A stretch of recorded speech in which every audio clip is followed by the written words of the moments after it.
अस्सलाम वालेकुम guys, welcome back to my channel. उम्मीद करता हूँ आप सब लोग ठीक ठाक होंगे।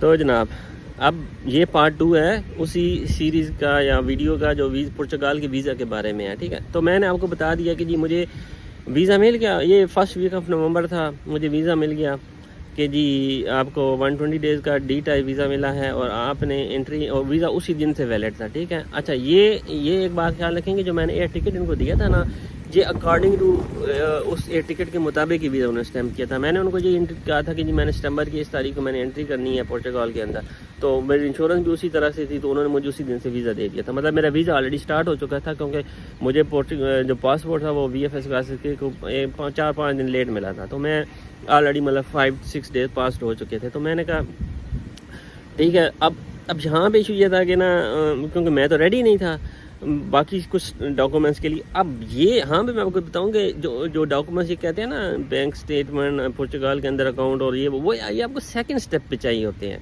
पहले स्टेप में नहीं चाहिए होते। पहले स्टेप में अगर आपका वीज़ा रिजेक्ट हो जाए तो आप क्या करोगे उसको, ठीक है ना। तो ये एक बहुत इंपॉर्टेंट पॉइंट है, समझने का पॉइंट है, तो आप लोगों ने इस पर गौर करना है।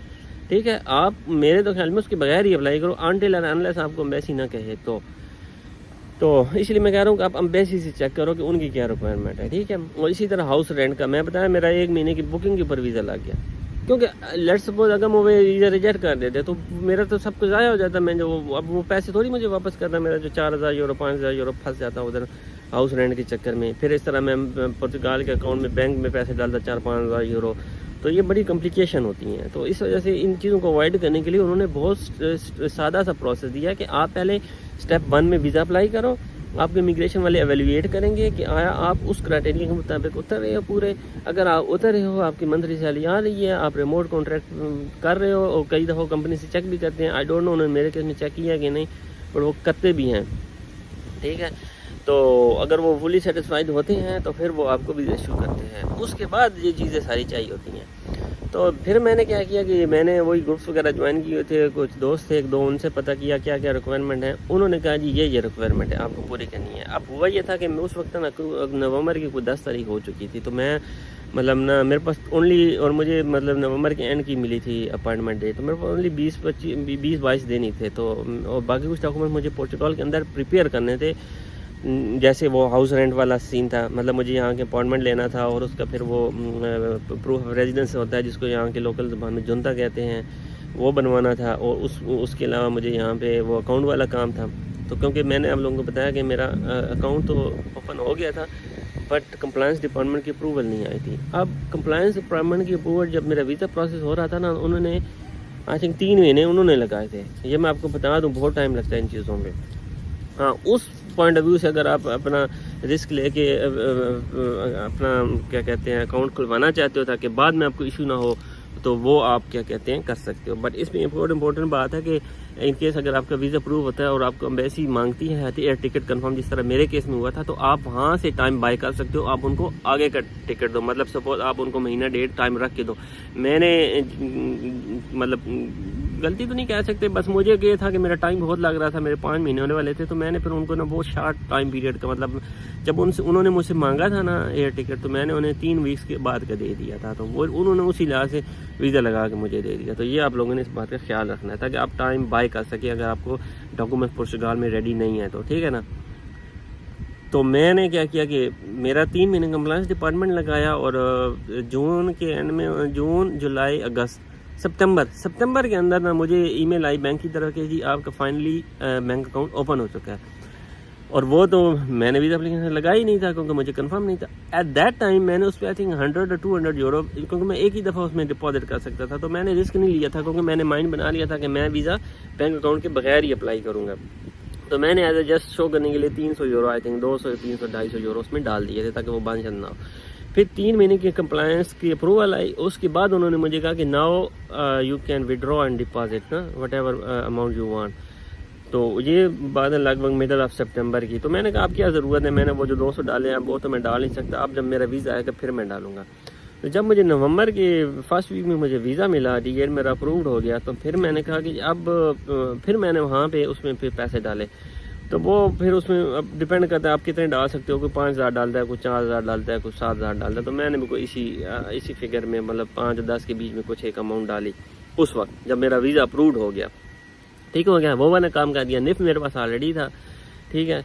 मुझे अब चाहिए था अपार्टमेंट, क्योंकि मैंने तो होटल की बुकिंग पे वीज़ा लगवाया था और मेरे पास 2 हफ्ते का टाइम था। तो मैंने क्या किया कि मैंने ना वहाँ से चीज़ें जल्दी जल्दी वाइंड अप की और मैं ना मिडल ऑफ नवंबर मैंने वहाँ से फ़्लाइट के अच्छा वो हाँ एक बात कि वो जो पहले मैंने टिकट लिया था ना वो एक्सपायर हो चुका था जब तक क्या कहते हैं मेरा वीज़ा अप्रूव्ड आया, मतलब वो डेट आ गई थी और मेरा वीज़ा नहीं आया था।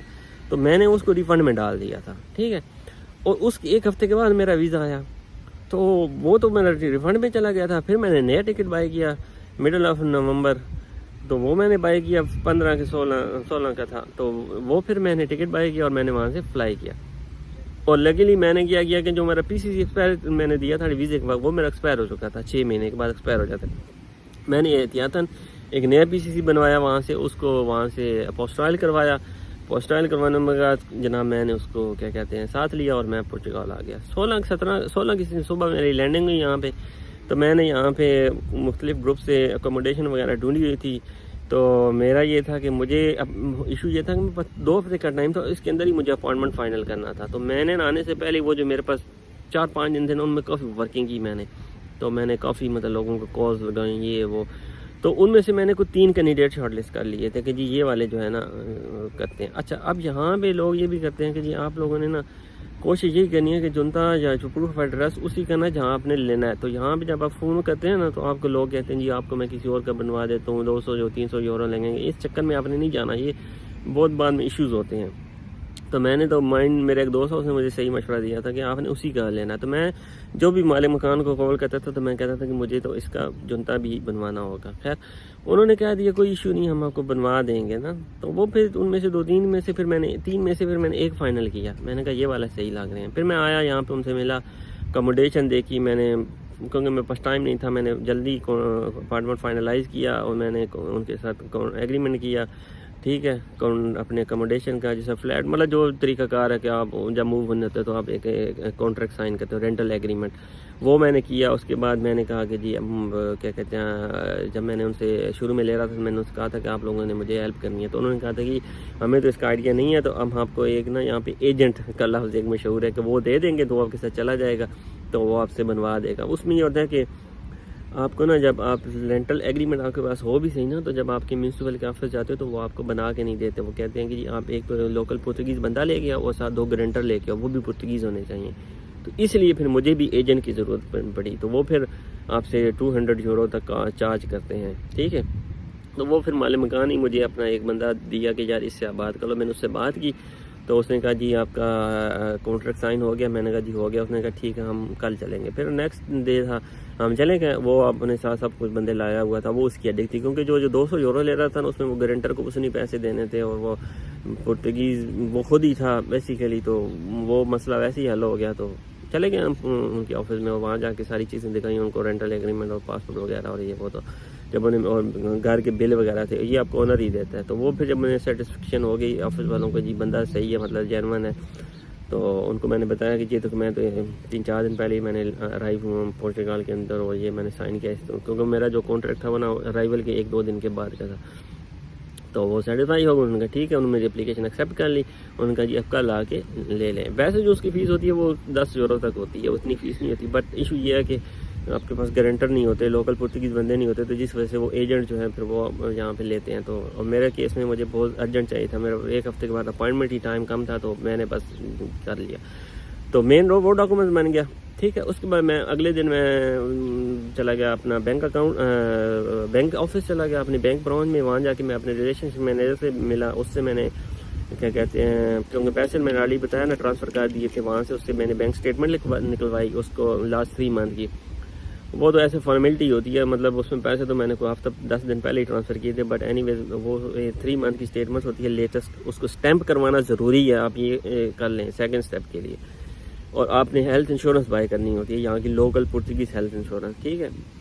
तो वो अक्सर आप बैंक वालों जिस अकाउंट में हो ना वो ही आपको दे देते हैं, तो वो अच्छी होती है। तो मैंने भी अपने बैंक से इंश्योरेंस भी बाय कर ली, वो ले लिया, क्या कहते हैं वो कर लिया। और उसके अलावा मैंने एक डॉक्यूमेंट मिसिंग था। अब ये 4-5 डॉक्यूमेंट्स आपको चाहिए होते हैं सेकंड स्टेप के अंदर। सबसे पहले आप वहाँ जब ऑफिस जाते हैं वो आपको एक फॉर्म देते हैं, वो फिल करना होता है। उसके अलावा आपका निफ नंबर चाहिए होता है, वो आपका पहले ही था, मेरे पास था। बैंक अकाउंट मैंने आपको बताया, मैंने स्टेटमेंट ले ली थी। उसके अलावा मेरे पास क्या कहते हैं हाउस रेंट था और जुमता था, ठीक है।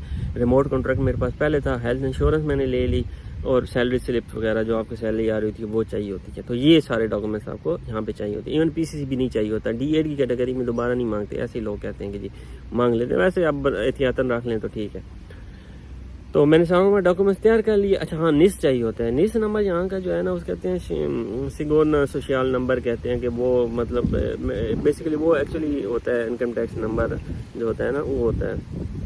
तो वो आपको ज़रूर चाहिए होता है। तो मेरे केस में ये था कि उस पर ऑनलाइन ही अप्लाई होता है और 1 मंथ क्या टाइम लगता है। तो मैंने वो ऑनलाइन अप्लाई कर दिया था एक दोस्त के थ्रू, तो वो अभी पेंडिंग में था। तो इतने में मेरे पास टाइम ही नहीं था, मेरी डेट आ गई। तो जिस दिन मेरी डेट थी मैं चला गया बायोमेट्रिक्स के लिए। तो वहाँ पे मैं गया, तो वहाँ पे वो मुझे कहता है कि जी आप ये डॉक्यूमेंट्स है। तो उसने मुझे उन्होंने पहले फॉर्म दिया, उन्होंने वेरीफाई किया कि जी मेरी अपॉइंटमेंट डेट है वो, क्योंकि मुझे वीज़े के वक्त ही एम्बेसी नहीं दे दी थी। एक्चुअली वो सेफ नहीं दी थी वो एम्बेसी आपको उस वक्त आपके वीज़े के ऊपर भी लिखी होती है कि जी इस तारीख को आपकी डेट है, और एक पेज भी होता है उसके ऊपर आपका वो एड्रेस भी होता है कि किस ऑफिस में आपने रिपोर्ट करना है पोर्चुगाल के अंदर। तो वो मेरी लिस्बन में थी, मैंने वहाँ चला गया। सुबह 9:30 बजे की अपॉइंटमेंट थी। वहाँ जाकर उन्होंने वेरीफाई किया कि अपॉइंटमेंट कंफर्म्ड है। फिर उन्होंने मुझे एक फॉर्म दे दिया कि आप फॉर्म फिल करें। अच्छा, यहाँ पे आपको लोग ये भी डराते हैं जी आपने लॉयर लेके जाना है और ये वो। तो मैंने ऐसे एहतियातन पता किया था, ठीक है ना। अच्छा, आप लोगों ने देखें यहाँ पे 99% लोग वो आते हैं ना जो कि बेचारे मतलब दूसरे तरीक़ों से आते हैं, तो उनको नहीं पता होता। तो यहाँ पे मोस्टली हमारी उसी कम्युनिटी के वो लोग हैं, तो आपने उस चक्कर में नहीं पढ़ना है। कोई लॉयर वगैरह की ज़रूरत नहीं है, उनको इंग्लिश आती है, ठीक है। वो फॉर्म भी ईजीली सा होता है, कोई इसमें इतना टेंशन नहीं। आपकी अपनी इन्फॉर्मेशन होती है, वो फॉर्म फिल करते हैं, फिर आपको वो नंबर कॉल करते हैं कि जी आपका नंबर आ गया, या नाम कॉल करते हैं। मुझे भी किया, मैं सेफ ऑफिसर के पास चला गया। तो वहाँ जाके उसने मेरे से सारे डॉक्यूमेंट्स वही विल चेक किए। उसने सबसे पहले कहा जी मुझे आप फॉर्म दिया, उसको पासपोर्ट एंट्री, हाँ एंट्री वो जो वीज़ा लगा होता है ना उसकी भी फ़ोटो कापी आपने करवा लेनी है, ठीक है। पासपोर्ट की कापी, वीज़े की कॉपी, और जो एंट्री आप करते हैं ना पोर्चुगाल के अंदर वो भी कापी। ये कापी मैंने की हुई थी सारी, उसने चेक की। फिर उसने निफ नंबर चेक किया। फिर उसने कहा जी निस नंबर आपके पास, मैंने अप्लाई किया हुआ, उसका जो प्रूफ था कंफर्मेशन नंबर वो मैंने ईमेल की जो आई थी वो मैंने लगा दी। तो वो कहता है कि जी पहले हम निस के बगैर कार्ड दे देते थे, अब हम निस ज़रूरी है। तो अब आपका कार्ड तभी आएगा जब आपको निस नंबर हमें शेयर करेंगे। तो मैंने कहा ठीक है जी, जो ही मुझे आएगा तो मैं आपको सेंड कर दूँगा। उन्होंने कहा ठीक है, आप हमें ईमेल के ऊपर सेंड कर देना, आपको आने की ज़रूरत नहीं है। तो मैं वहाँ चला गया, क्या कहते हैं, मैंने कहा ठीक है मैं आपको बाद में सेंड कर दूंगा ईमेल के थ्रू। वो मैं ईमेल ले दी, उसने मुझे शेयर कर दी। उसके अलावा उसने मुझसे क्या कहते हैं बैंक स्टेटमेंट देखी, लोकल स्टैंप वो ठीक थी, हेल्थ इंश्योरेंस देखी, ठीक है। उसने कहा जी आपके वर्क कॉन्ट्रैक्ट जो आपने वीज़ा एप्लीकेशन के टाइम पे लगाए थे वो वाले दें, वो वाले उसको मैंने दे दिए, ठीक है। फिर उसने कहा जी आप मुझे सैलरी स्लिप भी दें सलाह 6 मंथ की, वो भी मैंने देनी, हालांकि मैंने एम्बेसी को पहले भी दी थी, फिर भी उसने वेरीफाई करनी होती है। फिर उसने सारा कुछ सिस्टम के ऊपर चेक किया, और ये जितने भी डॉक्यूमेंट्स आप वीज़ा के टाइम एम्बेसी को देते हैं ना वो अपलोड करते हैं, तो वो उसको उस वक्त नज़र आ रहे थे। तो वो उनसे वेरीफाई कर रहा था कि ये क्या इस बंदे ने जो पहले डॉक्यूमेंट्स दिए थे वो ठीक है। तो मैंने उससे ऐसी गपशप लगाई, तो वो कहते हैं हाँ यहाँ पे लोग बहुत फ्रॉड करते हैं, वहाँ पे और डॉक्यूमेंट्स देते हैं, यहाँ पे और होते हैं, तो हम वेरीफाई करते हैं। तो आप लोगों ने ये मेक श्योर करना है कि डॉक्यूमेंट्स आपके सेम होने चाहिए। अगर आपने कुछ चेंजेस है तो आप उसको इन्फॉर्म कर देंगे जी इसमें ये चेंजेस है। तो वो गया, और वो ये कह रहा था कि इन केस के समटाइम एम्बेसी आपके डॉक्यूमेंट्स अपलोड नहीं करती तो फिर जो है ना इशू होता है उस बंदे के लिए। तो मेरे लकीली अपलोड किए हुए थे, पीसीसी भी अपलोड किया हुआ था, तो उसने मुझसे दोबारा नहीं मांगा। उसको मैंने बताया मेरे पास है, वो कहता नहीं अगर तुम्हारा ना होता वहाँ पे अपलोडेड तो हम दोबारा लेते, बट तुम्हारा है तो इस ओके नो प्रॉब्लम। वो करके फिर उसने अपना जो कुछ काम शाम करना था, फिर उसने मुझसे बायोमेट्रिक्स लिए, ठीक है। उसके बाद उसने मुझसे फ़ीस वगैरह ली जो उनकी होती है, और उसने मुझे कह दिया कि जी आप हमें निस नंबर इस ईमेल पे शेयर कर दीजिएगा और आपके पास आपका TRC कार्ड आ जाएगा। जब आप हमें निस नंबर शेयर करेंगे तो 1 मंथ आफ्टर आपको मिलेगा। मैंने कहा ठीक है। तो सब प्रोसेस स्मूथ हुआ। उसके बाद मैंने वो मुझे उसने स्लिप वगैरह दे दी और मैं वापस आ गया। तो ये था complete A to Z process digital nomad Portugal का जो D8 वीज़ा कहलाता है उसका। तो मैं कह रहा था कि अगर आपके मज़ीद कमेंट्स क्वेश्चन हैं तो आप मुझे कमेंट्स करें, तो मैं आपके आंसर मतलब आपको दे दूंगा कि कोई क्वेरी वगैरह आपकी ऐसी है। तो ये A to Z प्रोसेस था, ठीक है। तो आसान था, कोई इतना इशू नहीं था, कॉम्प्लिकेशन इतनी नहीं थी। बस वो हम लोग जो है ना वैसे ही लोगों की बातें सुन सुन के परेशान हो जाते हैं। तो आपने वही है जो उन्होंने, एक बात बताऊँ, ये गोरे लोग जो है ना प्रोसेस को फॉलो करते हैं, जो प्रोसेस उन्होंने बताया उससे आप लेफ्ट राइट ना उसको फॉलो करें, आपको कोई प्रॉब्लम नहीं होगी। और मेरी लाइव एग्जाम्पल है आप लोगों के साथ, मैं इस प्रोसेस से खुद गुजरा हूँ। मैंने सिर्फ वो वकील को पैसे दिए थे बैंक अकाउंट के लिए और जो निफ के लिए, उसके अलावा मैंने कोई किसी को 1 रुपया तक नहीं दिया, या वो जनता के लिए जो मैंने एजेंट को जहाँ पैसे दिए थे। ठीक है, तो आप लोगों भी कर सकते हैं, जो बेसिक रिक्वायरमेंट फुलफिल करें तो कर सकते हैं। तो उम्मीद है ये वीडियो आपके लिए बहुत हेल्पफुल साबित होगी। मज़ीद कोई क्वेश्चन हैं, कमेंट्स हैं, मुझे बताएं, मैं खुशी आपका सवालों का जवाब दूंगा। ठीक है, तो वीडियो में हमें ये भी बहुत लंबी हो गई है, लेकिन क्योंकि ज़रूरी थी, सारी इन्फॉर्मेशन देनी थी, मैंने अपनी तरफ से पूरी कोशिश किया कि हर एस्पेक्ट्स को कवर करूं। बट स्टिल अगर कोई रह गया और आपके जहन में कोई क्वेश्चन है तो आप मुझसे पूछ सकते हैं। तो आप लोग चैनल को सब्सक्राइब कर लें, इंशाल्लाह आपको और भी बहुत अच्छा कंटेंट आगे देता रहूँगा। अभी पुर्तगाल में आया हूँ, वीडियो बनाऊँगा यहाँ की, और फिर आगे मेरा प्लान है तो क्या कहते हैं और भी नया जो भी आप लोगों की हेल्प कर सकूँ। आप लोग चैनल सब्सक्राइब करें। मिलते हैं फिर नेक्स्ट वीडियो में, अपना ख्याल रखें इंशाल्लाह। अल्लाह हाफिज़।